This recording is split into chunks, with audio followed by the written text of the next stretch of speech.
It's about 9 a.m. I'm sorry, 9 a.m. on Wednesday, November 15th, halfway through the month of November. I'm moving the cows from the last cell on this first section over here to the first cell. Well, at least the first cell we're moving them on this second section. This is the section with my my shed, my shop. I closed the door this time. I don't want the cows getting in. They are sharing this section with the sheep, but I put up a barrier so the sheep and the dogs are together, trying to get them to bond with each other. And so far, seems like they're getting along okay. He's a bit of a stinker. He jumps at the sheep sometimes when he's not happy with what they're doing. But the puppies seem to be doing fine. There's decent grass here. I think this is that Dallas grass with the purple tips. And it has pointy needles.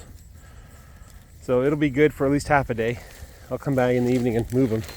I'm going to try to set it up so they don't do any back grazing. So I'll probably just leave a little lane for them to get back to the water, because there won't be water along the moves. Yeah, you don't have to bark at them, they're not a threat. Anyway, there's the puppies in the sun doing puppy things.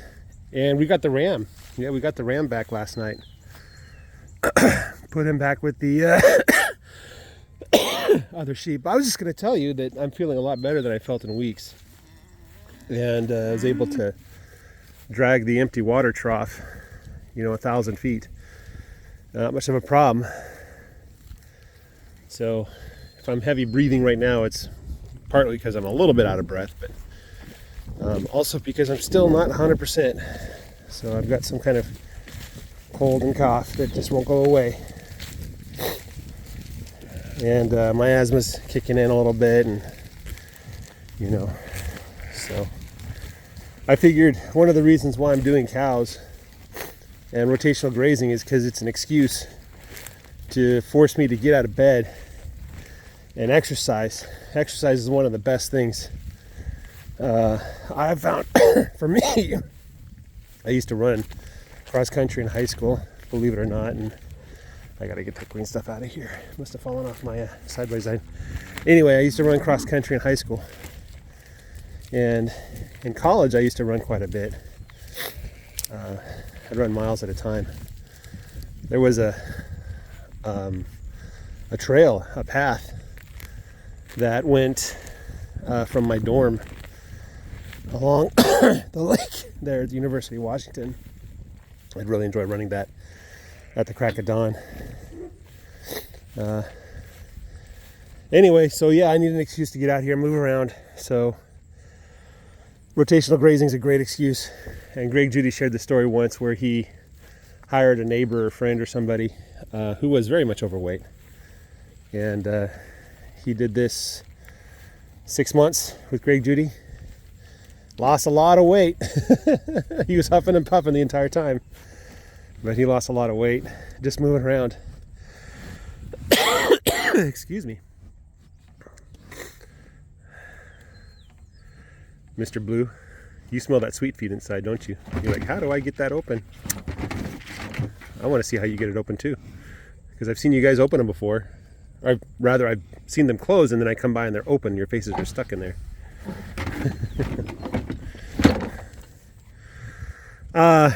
So this cell, I want to say it's about 180 feet by 330 feet. Oh, I gave Snowball his food past the wire so the cows won't get to it. Right, Snowball?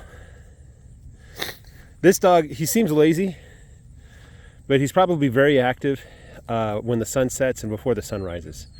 So right now is his nap time. He deserves all the rest he can get. I know if I come to the field at the wrong time, he'll be out there with the animals and be surprised to see me. Otherwise, when I come to the field, he'll run up and say hi to me. So he knows my schedule better than I do. Yeah. Hey, number 20. Number 20 is the friendliest cow we have. So she lets me touch her and stuff. Giving me some good calves too. And she's in pretty good condition. She was really skinny around February of last year. It was a race to the bottom between her and number 24. But as you can see, number 20, you can barely see the hip bone. The back is flat across the top. There's no ridge. There's folds of fat in the tail here. See, there's fat in there. It's just fat. And there's not a hint of ribs. The brisket down here, there's a flap of fat there. You know, if I were to slaughter her, heaven forbid, but if I were, I'd be throwing away pounds and pounds of fat there on the brisket. So, yeah, she is a fat cow. That's good. I don't know what score there's different scoring systems. I think Australia and New Zealand use a different system than the Americans do. Here's number 10. She's half Brahmin. Brangus is what you might call her. Some people swear by Brangus. As for me, my big concern about the Brahmin is that their temperament is... I've been warned multiple times to get friendly cows, and if a cow ever does something that's not friendly, you got to get rid of her, because this is not worth your health. And if I were to break a leg or something, you know, I'd be out of this operation for months at a time. And then recovery would be heck. You know, it'd be probably a year before I'd be up to 100%. And my 100% is not very much, you know. So, you know. Anyway, Red's doing pretty good. Speck here is doing pretty good too. If you look, she has pretty eyeliner on her eyes. Yeah, she's doing pretty good. There's something they smell in that side by side. They're just not concerned at all with eating right now. I think maybe they already ate.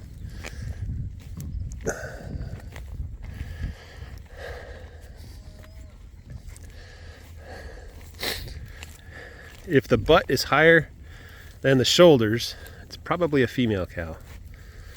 And if the shoulders are taller than the butt, it's probably a male cow. Let me show you that. These are two males here, two bulls. This one on the left, I'm probably going to harvest in a month or two, just to see what kind of meat I get from a young bull. But, you know, they tell me this, but to me, the butt looks higher than the shoulders here. But some people say, no, the shoulders are bigger. They're bigger than a regular cow. So, number 15 has curly hair on the top of his head.